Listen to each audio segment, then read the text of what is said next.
We are witnessing the definition of a slippery slope in real time. Dragon Age the Veilguard has implemented surgery scars for adding inclusivity over gameplay. What's going on, guys? Welcome to another episode of Smash JT, and we have strayed so far off the reservation from what a video game is that now I feel like I've turned into a political activist that's against the activists that are pushing agendas and propagandas into video games that have no place being there. The video game industry is being lost on me. Sometimes I feel like I don't even know what's happening anymore. It's been infiltrated by these activists so hard that they have prioritized putting their own personal beliefs and implementations of what a character customization should include, and more importantly, what it doesn't include. And in this video, we're going to talk about all of this because no, it's not just Dragon Age that's the problem. This is a microcosm of what's happening in the game industry right now.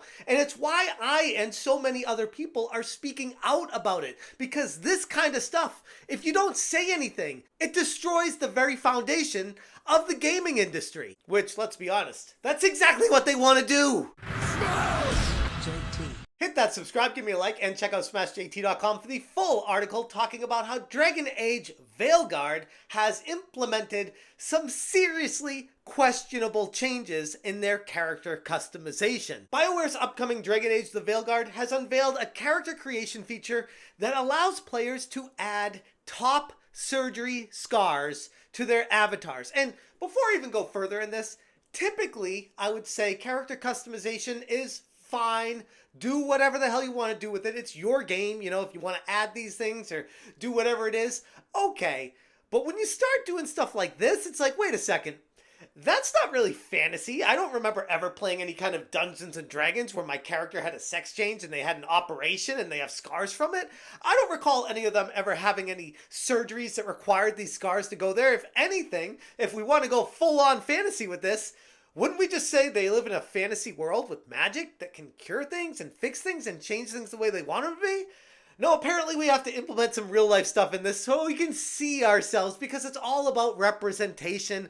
As long as the person creating it that has a completely screwed up way of life is being represented, and we'll get into that in a little bit, that's all they care about at the end of the day. Thanks to very flamboyant UniFadewalker on YouTube had some early access to the game, we've gotten an inside look at just how tragic this situation really is. Not only are there facial scars, but there are body scars as well. So whatever you need, we've got you covered. And then this is the one that blew my mind.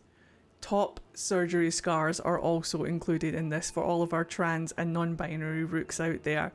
I absolutely was blown away by this. It's beautiful to see the inclusion in the game and to see yourself represented. The game's character creator was first teased back in July when, rest in peace, Game Informer covered this with early access, telling people about how it's going to have a lot of diverse options that are going to raise some eyebrows as time goes on. Back then, Wesley LeBlanc emphasized that inclusivity was the driving force behind the design, noting that the developer's intention to allow for extensive customization that included pronoun selection, non-traditional hair dye colors, and customizable body types all were there and existed, which honestly, most character customization screens have those options available.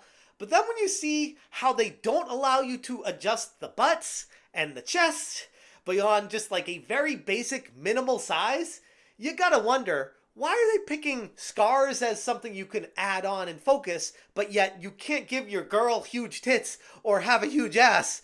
It's only like they're picking what they want to inject into this game. Hip width, glute size, and bulge size. Now, the bulge will just be shown where the underwear is, and you can adjust it to however you want.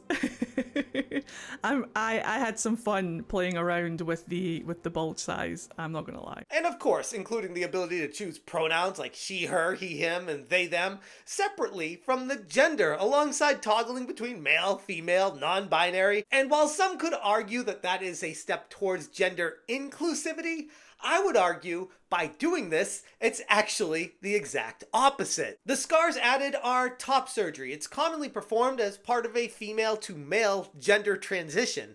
It's a real-world medical procedure, something that has no place in a fantasy game. The option to add these scars to the characters is obviously an attempt to try and normalize transgender surgeries and try to integrate real-world ideological discourse into the game's fantastical settings. And while I'll even step back and say inclusivity could potentially be positive if done right, actually including every option and letting you create whatever you want and not having any issues with it, okay, but when you start limiting how you can create a character and what you're allowed to do to them, it's not inclusive anymore. It's exclusion. It's excluding a certain portion of the population to push an ideology and agenda on the masses. And when you take a look at the game's director, Corinne Bush, it explains quite a bit. This is someone with a clear mental problem. They don't even know who they are. They are transitioning from a male to a female, and they want to somehow find themselves represented in a game. And because they did this, now they want to push this message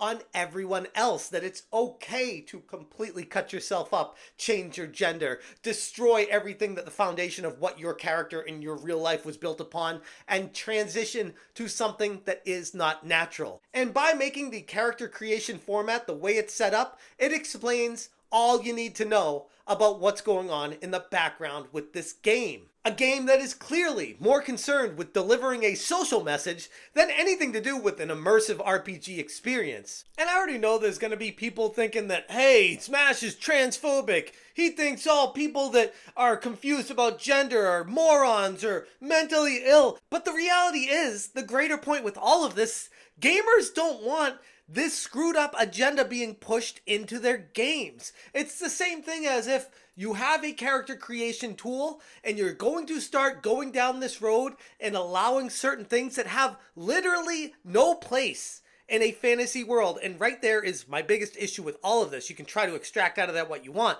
but none of this has anything to do with a fantasy world.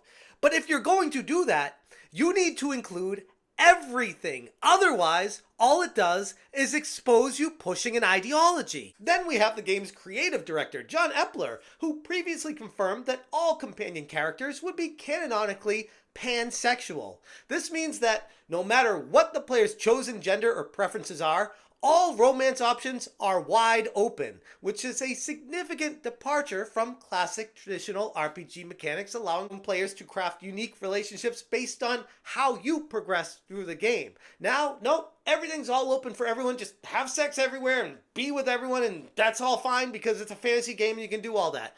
And again, these people making this game are more than welcome to do whatever the hell they want to.